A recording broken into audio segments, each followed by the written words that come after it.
Hello and welcome to Syndicate Gaming. And today is a great day. They finally did something about the big boys. I'm so excited. I've literally been talking about this for over a year now, is when I put out the Marvel Crisis Protocol as a big boy problem video. And they're doing something about it, and I'm very excited. So let's just jump straight into this, shall we? So today, AMG put up an article saying basically we're making some changes to the core rulebook, banned and restricted list, the affiliation list, and then they talk about how Thanos has been a problem since he came out and what they're doing about it. Then they talk about Thor and what they're doing about him, and then Hellfire Club. So this was kind of surprising. I don't think anybody thought there would be changes until Adepticon. But hey, just having it randomly dropped is the right way to do it. AMG, if you were watching this, I love this. Like you don't need to do everything at these big events. And this gets me hyped for the game. I was kind of losing my hype. I talked about that a little bit, and this gets me excited. So let's get into what's changing and why I like it. So let's start with the easier one first, I guess. And we're gonna leave Thanos for later. Let's talk about Hellfire Club because Hellfire Club has been really good since it came out. Basically, you just need Emma Frost and then whoever you want, and you get this really powerful leadership that heals and gives power. And that was just really good with certain characters like Black Cat, Beta Ray Bill, Luke Cage, Rhino. I mean, you could take it with basically anybody, and the card was really good, and then it got restricted, and blah blah blah. And now they've just made the change to actually make it a real affiliation, and I think that's fantastic, and what it probably should have been from the beginning. Um, so now it's just you need more than half your team to be Hellfire, and then you can still take those powerful characters, right? So I've seen some hot takes that this kills Hellfire Club, but I actually don't think it does. You just need to bring a couple more of these characters and then bring the crazy stuff. And the card is no longer restricted. So you still get two restricted cards like your brace and sacrifice or whatever you want to bring.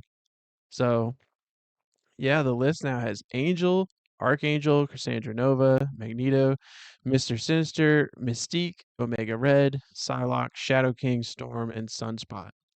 So, it's obviously all mutants. That makes sense for Hellfire Club or like mutant adjacent people.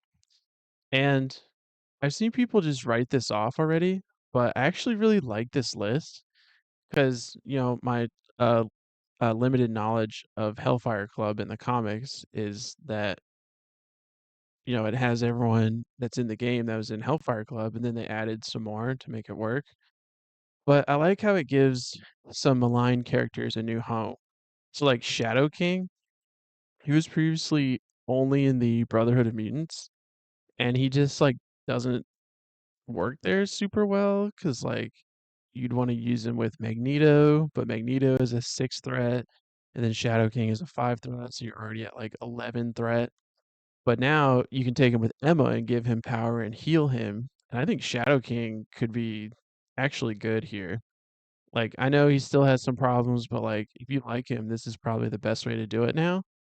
And, Sunspot, he's in the New Mutants, X Force. Like, there's a decent amount of X Force in here, like Archangels, Psylocke, Sunspot are all in the X Force. There's Brotherhood. Like, I think now you just take Emma and her leadership and use that as like your backup if you're already in mutants, right? So you could do it with X-Men, Brotherhood, New Mutants, X-Force, Servants of the Apocalypse, like that all works. And I really like how like it's not the most popular mutants, right? It's like it's its own unique list and I really like it. And I'll probably be trying it out. I think it's better than people are going to give it credit for. So, yeah, I think this is pretty exciting. I like Angel and Archangel. You can then bring the card that lets you transform him, right? So, pretty sweet. So that's probably the least exciting news, which is kind of crazy because that's a huge change. But um, they finally did something about Thanos. So they even mentioned in the article that they've tried to fix him like multiple times and it just wasn't working. And I think, after years of, hearing the community talk and what people want, they've really made an effort to make Thanos really only work in the Black Order. And I personally love that. And that's kind of what I brought up in my, video about this was like, I get splashing him in the game. It should be a thing, but like he needs to be best in the Black Order. So what they've done is his gems are only free if he is the leader of the Black Order. And I love this because it's like when he's leading the Black Order, that's when he's getting the gems or the stones, right? Like that is when he's collecting the gems. It's not when he's like working with the Guardians or Cabal or whoever. Like when he's on his mission to get the gems, he should be benefiting from it. So I think that's fantastic, but it basically kills him in other lists. Like you're just not going to see Thanos anywhere but Black Order now. And it basically has the same result that I wanted, right? I was saying like don't let the big threat characters be splashed. Well, this is kind of an elegant solution where you can still splash him, he's just going to be really bad. So probably don't splash him.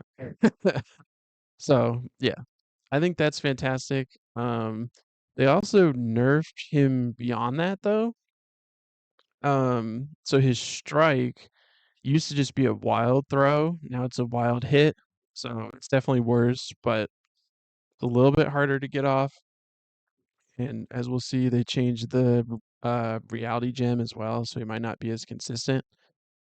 So that's worse. And then Cosmic Portal is now only another allied character instead of allied or enemy. And that is a really big deal. You can't like kidnap people anymore. You can't like Cosmic Portal somebody and then Mind Stone them to bring them like halfway across the board. So this definitely makes Thanos worse. Like there's no doubt. But I mean, it's still really good. Like range 4 to play somebody too is just phenomenal, right? And like he's gonna have power to do it because if you're playing Thanos, he's gonna be the leader of the Black Order, right? So so then you don't have to spend power on the gems. So you're gonna have the power. Um, so that's really interesting. Another cool change, once he's injured, his leadership stays the same, where if you KO somebody, you get a VP. And that's just awesome. Because it used to be like you could take damage to add dice to an attack, and that was just like horrible.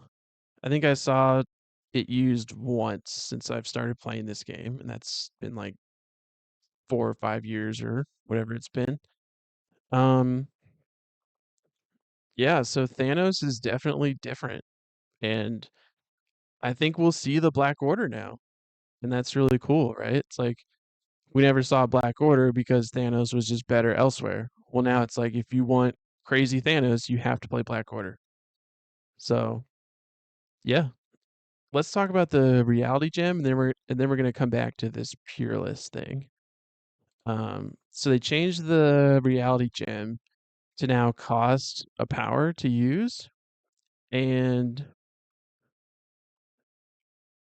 it's it's interesting because wait, I'm just realizing something. So it used to be free, right?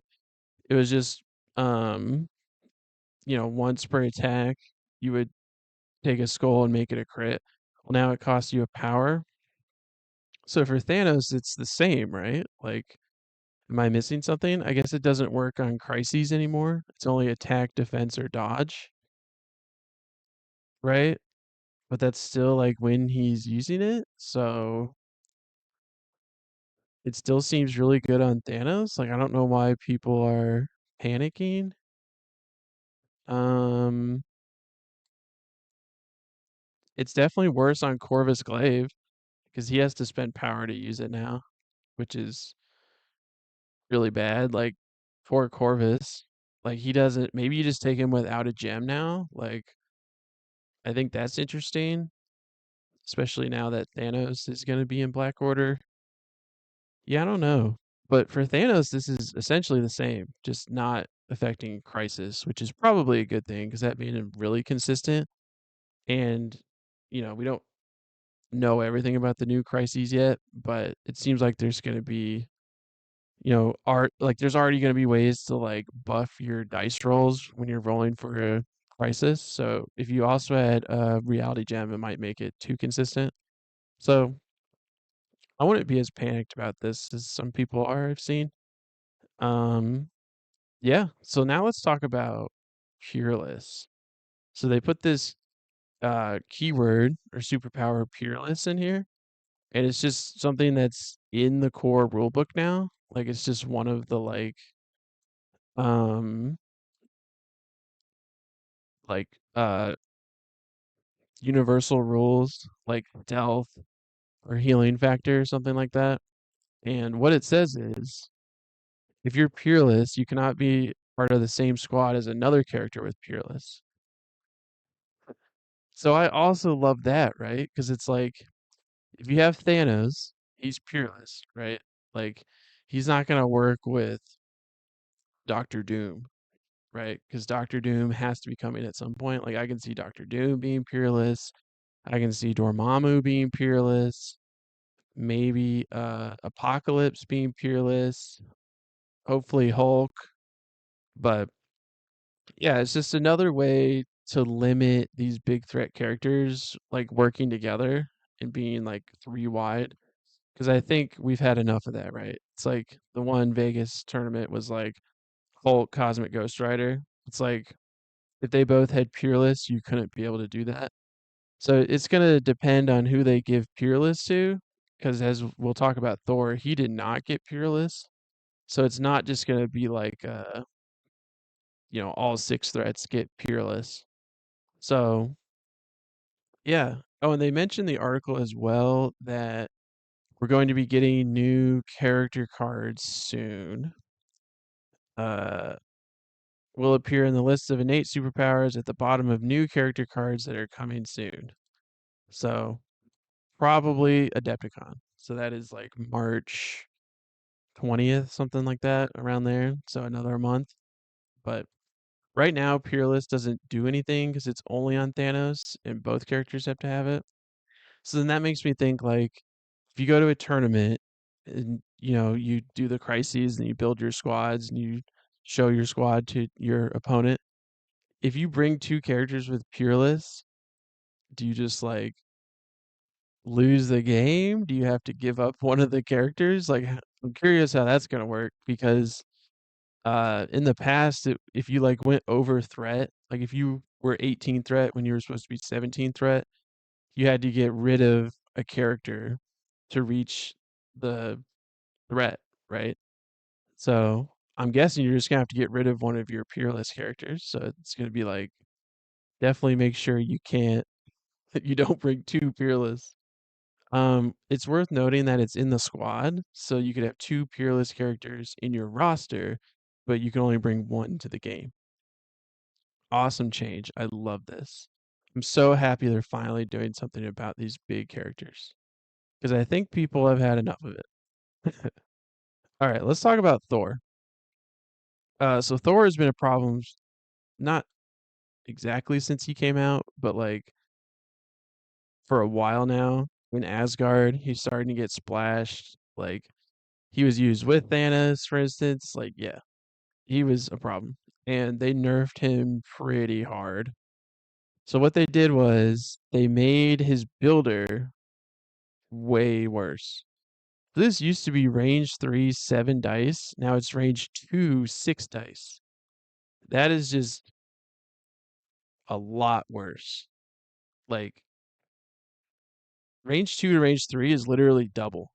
Like range 3 is double range 2, and then having one less die is obviously a big deal. So like that right there is a huge nerf. And then they also bumped up his uh have at the to throw himself up to 4 power. So now he's going to start with 2 power and you have to give him 2 more power on round 1 to get him to do it round 1, and that is way harder than one power, right? So, um, I personally have not seen Thor in action too often. I haven't played in tournaments lately, to be honest with you. So I haven't seen the worst of it, but from what I've heard, it's been really rough. And on top of this, they just straight up banned Brothers in Arms, which was the team up card with Beta Ray Bill. That gave him like 10 dice attacks and couldn't be moved. That card's just banned, which is crazy to me because when that first came out, people were saying it was horrible. And then Thor Hero of Midgard came out. The card quickly got restricted and now it's just banned. So yeah, I think it's funny, like if one character comes out, an old card is suddenly way better, you know? Like that's something you always have to think about. And why, it's so hard to, design for a game like this. It's like there's so many different combinations, like stuff's gonna slip through the cracks. But I'm really happy they're doing something about it, like double thumbs up, more of this, please. Yeah. But he's not peerless, so I just want to mention you still can use him with Thanos, um, or whoever. But yeah, um, that's gonna kind of be it for me. Just a really nice random change. Uh, the game's gonna be changing a lot here soon because we're gonna get a bunch of new crises.